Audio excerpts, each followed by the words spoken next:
Eden Zero Chapter 198 is out, and I have to say, another really good chapter in a row for the series. This arc continues to be very impressive and gives me a lot of things to look forward to. And honestly, this could potentially be another S-tier arc for the series. We already had Belial Goer, and then we had the Aoi War.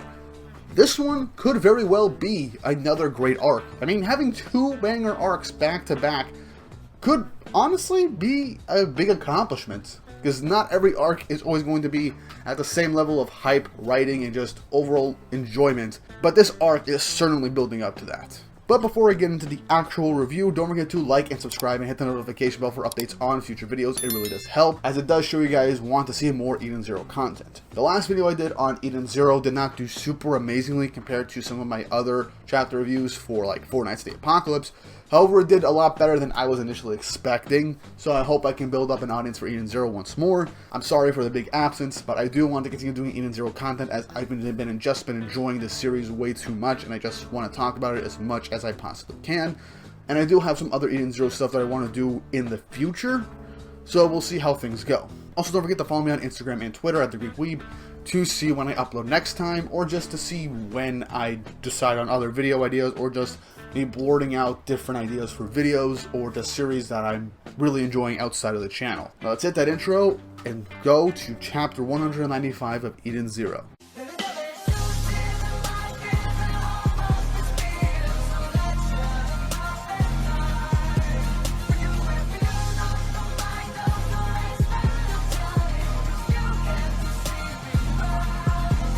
So, chapter 195 of Eden Zero is titled The Fictitious Story, and it's a nice cover image of Holy in a bikini. Okay, there's not much to say in this one, I just thought I'd point it out. But we literally continue from the last page of the previous chapter with Hermit achieving her overdrive. I'm not gonna lie, this is the first time where the first page of a new chapter is literally the exact same page as the final page of the chapter before it, only the dialogue bubbles have just been altered. I don't know if Mashima redrew this, or if he just simply just kept this over here and just have the exact same feeling as the previous chapter. Either way, still a pretty awesome page to open up the chapter with, and maybe Mashima originally planned for the first page of this chapter. I don't know. But the battle begins as Hermit begins to land a punch against Killer. And I like how this whole punch literally has like a whole like ether trail and the markings of an ether gear. So that's honestly a nice creative choice and liberty for this initial action. Actually then lands a kick against Killer at the exact same time, knocking him back. And I like how Killer's really like, this is impossible, way beyond the data he already had on her. And I like how Sister is literally talking to Hermit as she's fighting, telling her not to destroy the hangar in the process, like a proud older sister as she is. And she then turns around, getting ready to fight Clown, as she realizes that he just flat out just disappeared and just left in the middle of that whole instance. So yeah, Sister just ends up running to go catch him, and ends up finding the signal, and finds him in the Bath of Edens, just lounging around in the hot spring. So a nice little comedic scene, as he literally just says, "I love communal baths, would you join me?" As she literally gets annoyed with this guy asking if this is a game to him. But then all of a sudden, the water begins to get polluted and starts to boil, with just dark ether energy just spurting out of it. As he begins to say that water is life, but in his hands it will turn to poison. I am the death of Edens, and I can grant you an inescapable demise. So yeah, this is pretty sinister, and I'm already not a fan of clowns, so seeing this just sinister smile just kind of creeps me out. But I feel like Sister's gonna pull off just something really incredible at the end of this fight. I do see the Dark Stars all being defeated right now, but that just seems like a pretty good setup for this arc. But anyway, we cut back to Shiki as he manages to find Pino and Happy in a cage, saying that they're going to go find Rebecca, as then a bug monster created by Killer left behind for Shiki begins to attack him. And we see that Shiki is still deathly terrified of bugs. So after 3 years becoming a more competent leader, strategist, fighter, all around a pretty awesome person, he has not gotten over his fear of bugs. Okay, that is honestly going to be some pretty nice things for the future. But that bug then ends up getting blasted off screen by Wise, who manages to show up and save Shiki at the nick of time. He's injured, but thankfully managed to use a protect matrix to block a good chunk of the bullets Killer used to shoot right at him in their previous fight. Even admitting that he messed up. He was tricked by a hologram of someone that wasn't even there, and Shiki says that they almost got him with that one also. Just how realistic this whole holodeck thing is really messes with people's heads. And Wise ended up falling for it in the end, while Shiki saw through it despite how much he wanted to believe that it was real. Anyway, they all try to get out of there and find Rebecca. As Shiki asks Pino if there's a way to get out of there, Wise powers up his ether gear and says that he's finally got this place figured out. He's going to remodel it, this entire holographic dimension that they're in. Wise is going to do something awesome.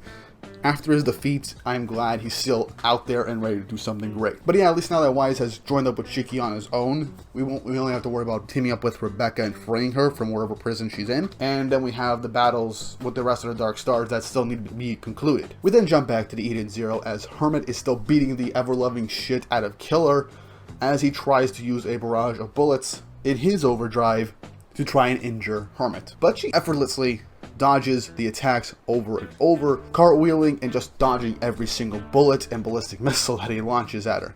Okay, it's not a ballistic missile, but I'm just saying it is for dramatic effect in this instance, because this is just a really cool instance of panels. Hermit then reveals that in her overdrive, her ballistic projection simulator is constantly running. So none of the guns he's using is going to work on her. So she can basically predict the trajectory of every single one of his bullets and dodge effortlessly. As she then uses her powers to use control over every single weapon in the hangar at once, since they're all linked directly to her, and uses Gun's harvest to utterly overwhelm Killer with a barrage of bullets. Unlike what he tried to do with her, these attacks landed on Killer, as Hermit confidently says, "Do you really want to keep going?" As Killer appears behind her, saying she said in the illusion. As it is revealed right now that this whole instance that we are watching right now is Hermit battling an illusion, a solid hologram that Killer created, as this is all just a fictitious story where she is the victor. As this is all going on, I'm just getting major deja vu because this is almost exactly like the battle Loxus had against his father in Raven Tail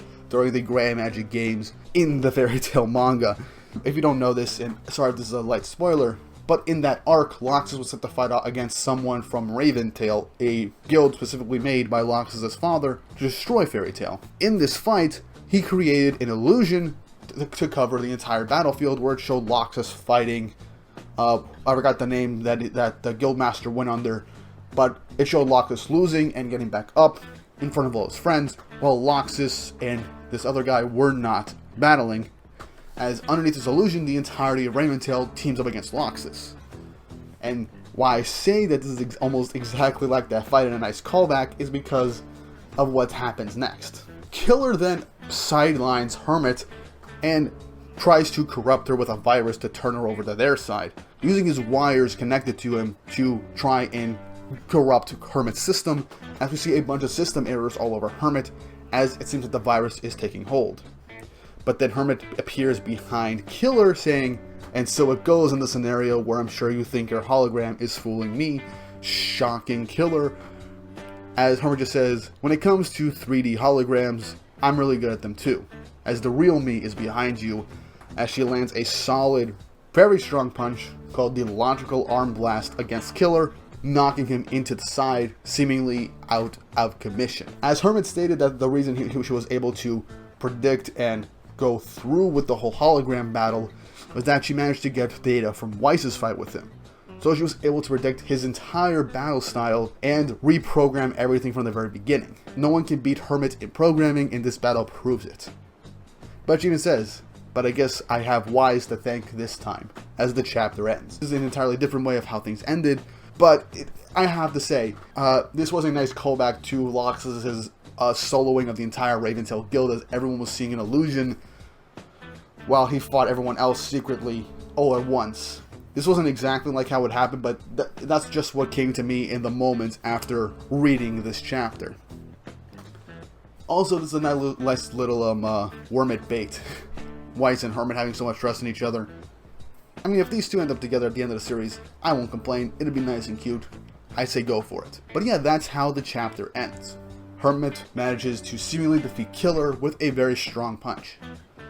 I mean, while it wasn't the flashiest way to defeat a Dark Star, similar to how Shiki defeated Wizard, I do kind of see that this could potentially be the end. Now, Killer could get back up and show some new OP power, but I feel like this is basically Killer's whole arsenal and bag of tricks right now, from my understanding, unless there's some other thing that we go for. But yeah, this fight seems to be decided. Hermit seems to be the victor, and next chapter will most likely be Sister versus Clown in a battle between the life and death of Edens. But what did you guys think of this chapter? Leave your thoughts and opinions down below, as well as theories for what could happen next, as I do enjoy reading your comments, as a lot of you do have some really cool ideas and thoughts on the matter, which a lot of times you guys can catch things in chapters that I could not read upon the first viewing. So it's just really nice to interact with you guys through the comments section. But yeah, it's very possible this could not be the end for Killer at the moment, but it's very possible it is, and when you just shift over to Clown and Sister's battle, and then the finale of Hermit and Brigand's battle. I mean, of Homura and Brigand's battle. As it seems like half of the Dark Stars have been defeated, while the other half are still in combat. A lot of interesting things are going to happen, and we will potentially see Clown's little memory thing at some point, as with every single battle that has begun so far with the Dark Stars, Shiki has been able to witness their memories fall into him, showing a connection with the Shining Stars, and potentially seeing that they perhaps were human at one point. I want to make a video on this in the future, but I do want to wait till Clown's memories come in before I decide to make a whole big discussion video on it. But yeah, like and subscribe and hit the notification bell for updates on future videos. It really helps, and also shows that you guys want to see more Eden Zero content on the channel. I do want to bring Eden Zero back as a mainstay on the channel, as I do enjoy talking about the series and reading it with everyone else. And I do want to make more discussion videos in the future, and maybe, if I have time, I'll bring back Eden Zero Explained. I do want to fully commit to doing that series of videos, as I feel really guilty not doing that. It's been a year since I uploaded those first 2 videos, and I really want to get those done. But with all that said and done, I hope you guys enjoyed the video. Don't forget to like and subscribe, as I just said. And if you want to support the channel more directly and see more in-depth videos and discussions outside of chapter reviews, go check out my Patreon and Ko-fi accounts to help support the channel more directly. Any and all help will be very much appreciated, and it'll let me get out a lot more videos a lot quicker and a lot more efficiently. Links are in the title card and in the description. So, I hope you all enjoyed the video, and hope you all have an awesome day.